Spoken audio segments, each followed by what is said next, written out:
15 Januari 1974, gabungan mahasiswa, pelajar, dan masyarakat umum turun ke jalan, berteriak lantang menentang derasnya investasi Jepang yang masuk ke Indonesia.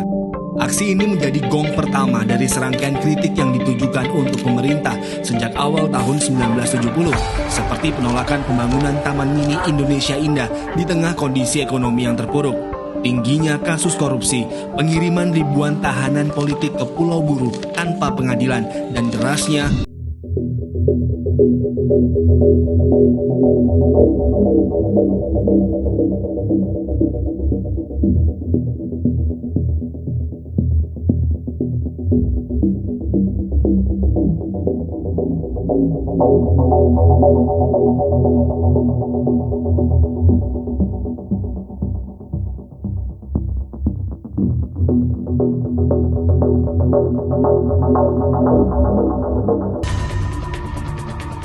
Pasca Malari, pemerintah semakin awas terhadap kritik dan siapa saja yang berseberangan. 4 surat kabar dibredel yang bertahan tak lepas dari pengawasan. Pada 1977, gerakan mahasiswa kembali muncul di berbagai kota di Indonesia. Tuntutan semula bermuara pada pemberantasan korupsi yang merajalela, namun kemudian berujung pada penolakan pencalonan Soeharto sebagai presiden periode 1977-1983.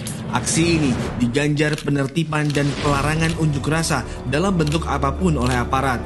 Beberapa mahasiswa bahkan dimeja hijaukan.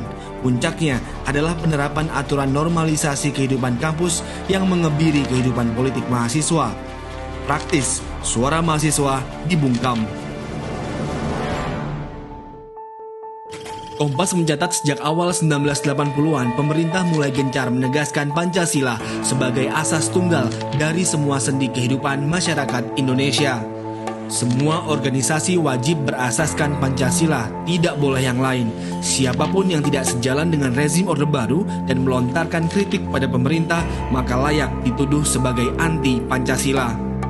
Pancasila sebagai dasar negara yang tercantum di dalam Undang-Undang Dasar 45. Ini dengan sendirinya harus kita terima sebagai ideologi bangsa kita juga. Yang berarti juga sebagai pandangan hidup. Kalau demikian, ini harus konsekuen. Konsekuensinya apa? Ideologi yang sudah anut itu harus ditinggalkan. Kalau belum bisa meninggalkan, saya katakan sudah diparkir aja dulu.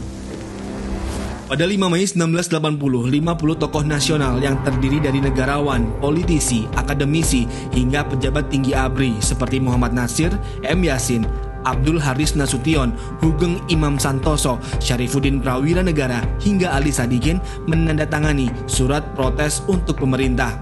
Isinya merupakan ungkapan keprihatinan mendalam sekaligus kritik atas sikap Presiden Soeharto yang menyalahgunakan filosofi bangsa sekaligus dasar negara Pancasila untuk membungkam lawan politiknya. Pemerintah tak tinggal diam, anggota petisi 50 dikucilkan baik secara ekonomi dan politik.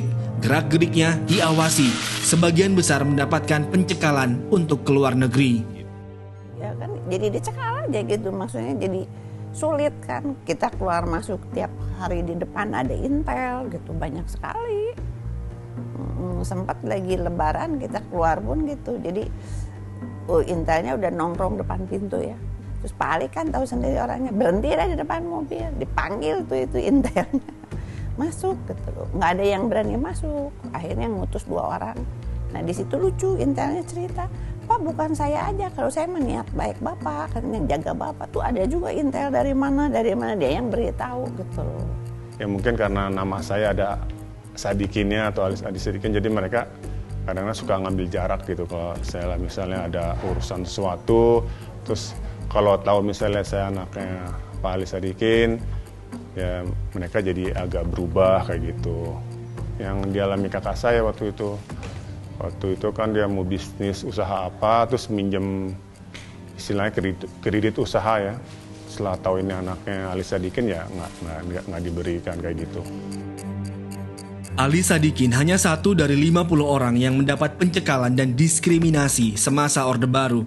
Bahkan pada 1985, 5 tahun setelah petisi 50, Kompas sempat memberitakan beberapa anggota petisi 50 ada yang diadili karena tuduhan dianggap subversif.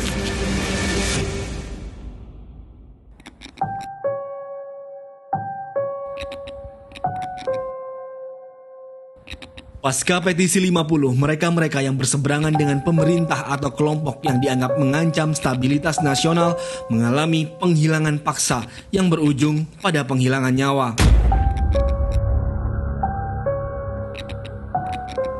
Sejumlah peristiwa berdarah terjadi akibat upaya melenyapkan kelompok-kelompok masyarakat yang dianggap berseberangan dengan pemerintah.